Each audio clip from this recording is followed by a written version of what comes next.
This is the second video for ethics and legal considerations in animal chiropractic. During this video, we're going to talk about ethics in the context of working with animals. The first observation I want to make about ethics is there is a rapidly changing consideration of animal patients and animal rights. Traditionally, our legal system and our society has looked at animals as property, and they have a specific value like a table or an automobile. And we've not really paid much attention to that emotional value, that emotional connection to the animals. But as we have grown closer and closer to our pets, as that emotional attachment has grown stronger and stronger, I think it's going to affect the way we interpret ethics.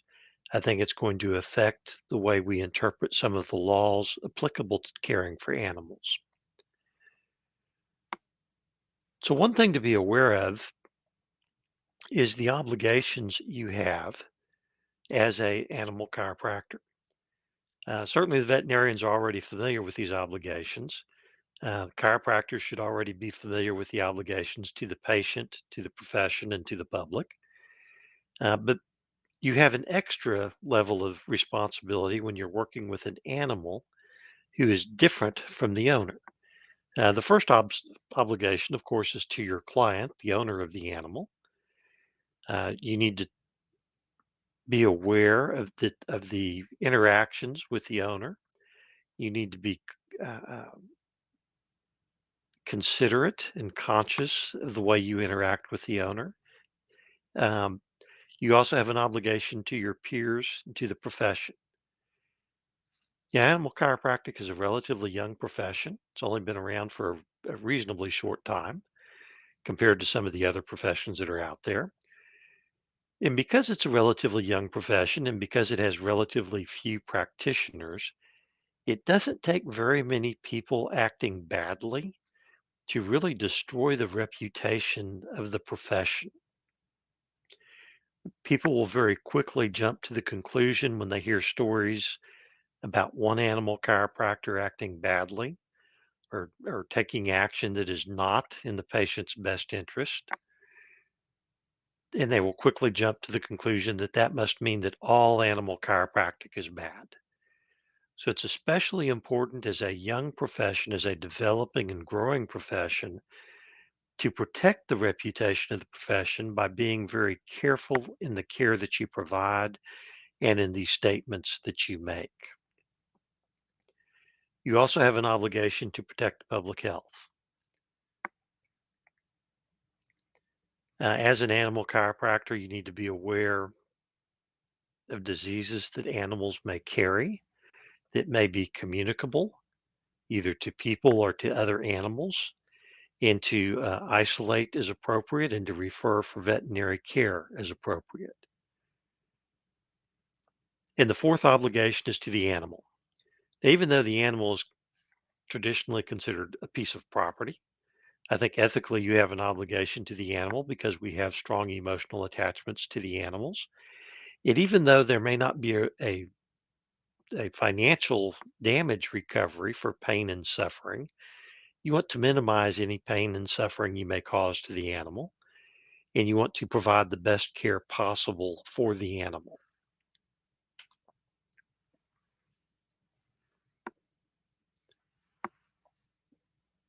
Ethical rules also require that you make decisions that are in the patient's best interest. And I think that's the bedrock of every healthcare profession, is we always want to start out by trying to do what is best for our patient. And I think that needs to be the focus. Now, in an animal situation, you also need to balance what the patient's best interest is against the owner's agreement and consent to provide that care and to pay for that care, or whether you want to provide that care gratuitously. That being honest is also especially important. Again, as a young profession, is if animal chiropractors are not honest, that reputation will grow quickly. First piece of honesty is to members of the public. You need to be honest about representing what you do, about advertising, Need to be honest in the expectations you create through advertising and other statements to the public. You also have to be honest with your client, that is the owner of the animal or the caretaker for the animal, and be realistic about what chiropractic can and can't do.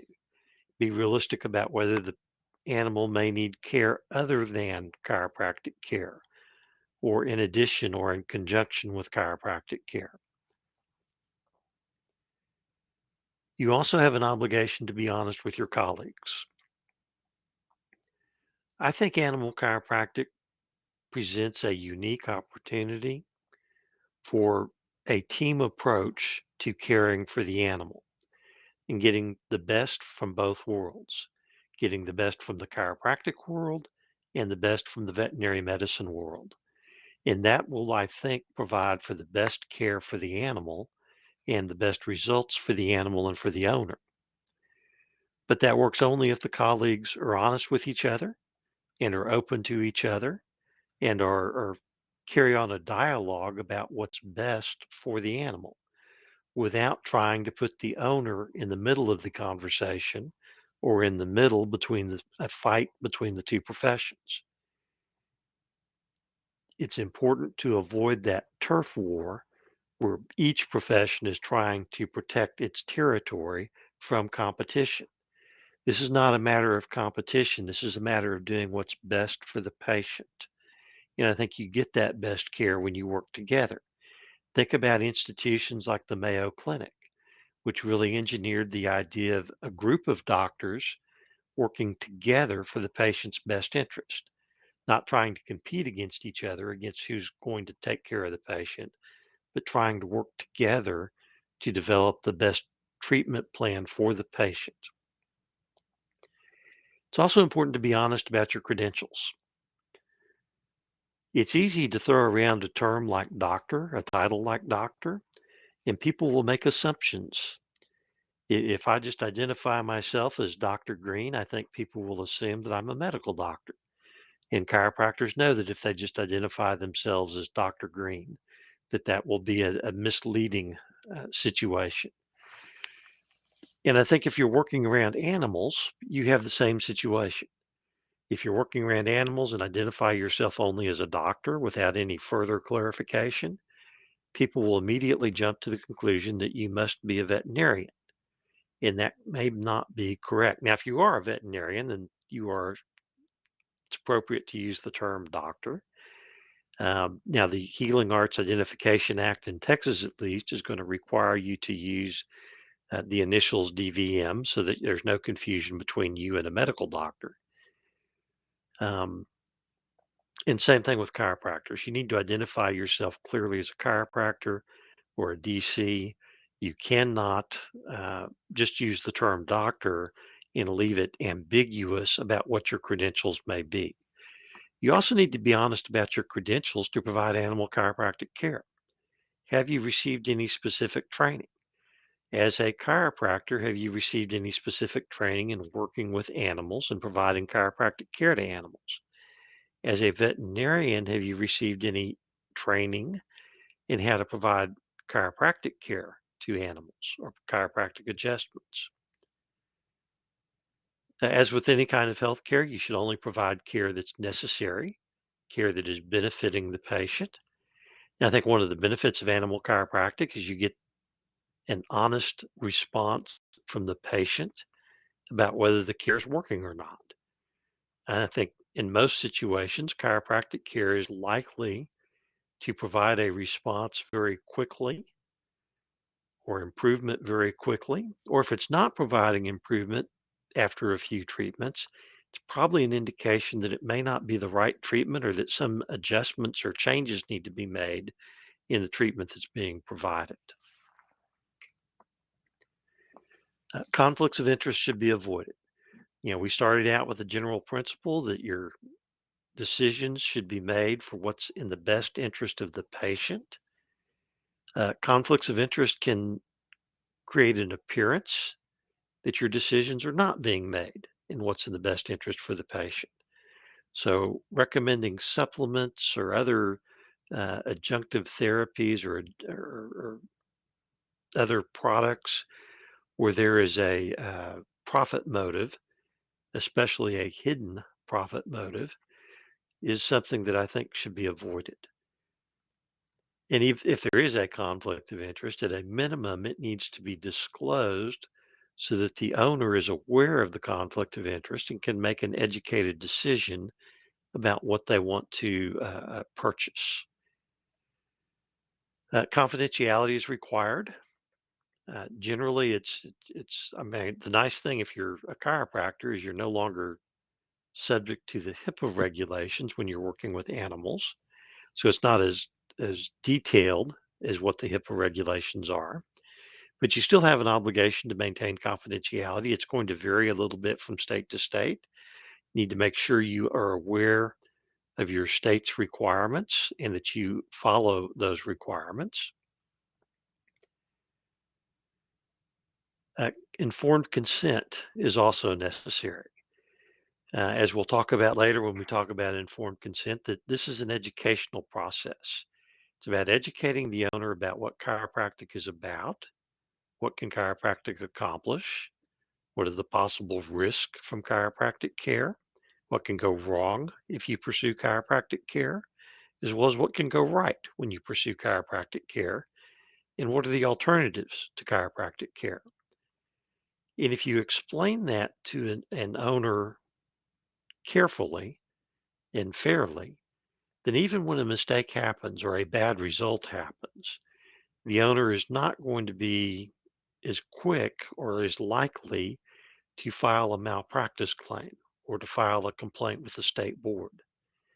It's when the bad result is a surprise. It's when the bad result is a seems to be coming from a doctor who is not very good at communicating, or seems to be coming from a doctor who is not very caring. Those are the situations where the owner would be more likely to file a malpractice claim. Next rule requires competence. Uh, Certainly, I compliment the veterinarians who are taking this class in trying to learn more about chiropractic care for the benefit of their patients, whether they apply that on their own or whether they work with a chiropractor to provide the care. I think that's a valuable skill to develop, and I think it's a skill that will benefit their patients. You should not provide services when you have not been trained in how to provide those services. And you also need to pursue continuing education. I expect the research supporting animal chiropractic will develop over the next few decades. And as that research develops, it will hopefully help refine and improve our ability to care for patients and will help improve or provide better evidence to support our recommendations. Certainly, continuing education is important to stay abreast of those new developments. Continuing education is also important to provide you with reminders of things that you probably already knew but may have forgotten or may not be at the top of your mind at the moment. And sometimes that can be helpful as well. Seeking consultations and referrals, particularly for the chiropractors, but the veterinarians as well, you need to be aware that your skills are limited, your knowledge is limited, and there may be situations where you need to bring in an, another professional with another set of skills to provide the best care for the patient. Be willing to do that. Be willing to seek that help when it's appropriate. Fees should be reasonable. If you're going to be successful in this business, your fees are going to have to be reasonable. Doesn't mean they need to be the cheapest or the least or the lowest price, but it does mean that they need to be reasonable for the service that you provided. And if your fees are reasonable, clients will continue to come back. Clients will continue to say good things about you. Clients will refer business to you. On the other hand, if your fees are not reasonable, it's less likely that clients will send business in your direction, less likely that they will return themselves. Of course, part of the ethical rules is to obey laws. I think one of the more difficult things is to honor the obligation to report violations. If you become aware of a professional who is committing an illegal practice, do you have an obligation to report that to the appropriate authorities? My opinion is yes, you do. Um, those laws are there for the protection of clients and for the protection of patients. Whether you agree with those laws or not, they are there. And the public, the people, have decided to adopt those laws.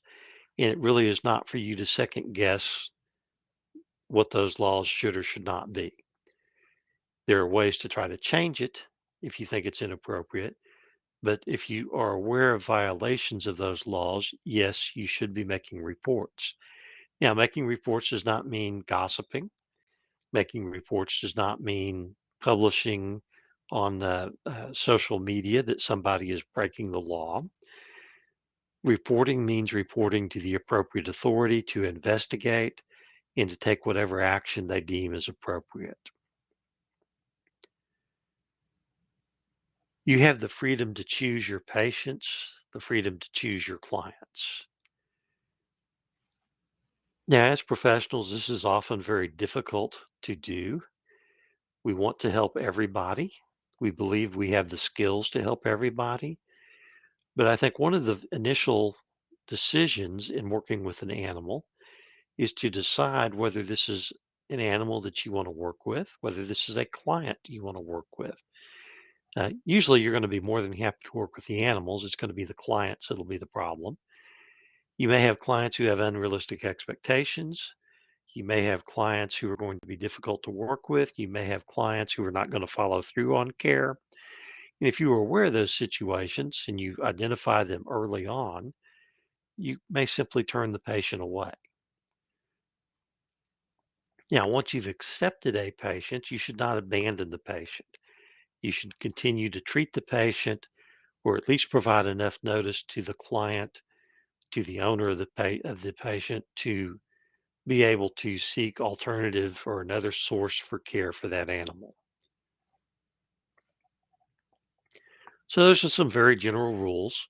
Um, not trying to get into too much detail, just a general quick reminder for everybody. And the big reminder for the chiropractors is to remember that your obligation is not just to the patient, but you also have obligations to the owner of the patient as well. It's a slightly different dynamic than what you're used to when you're working with human patients.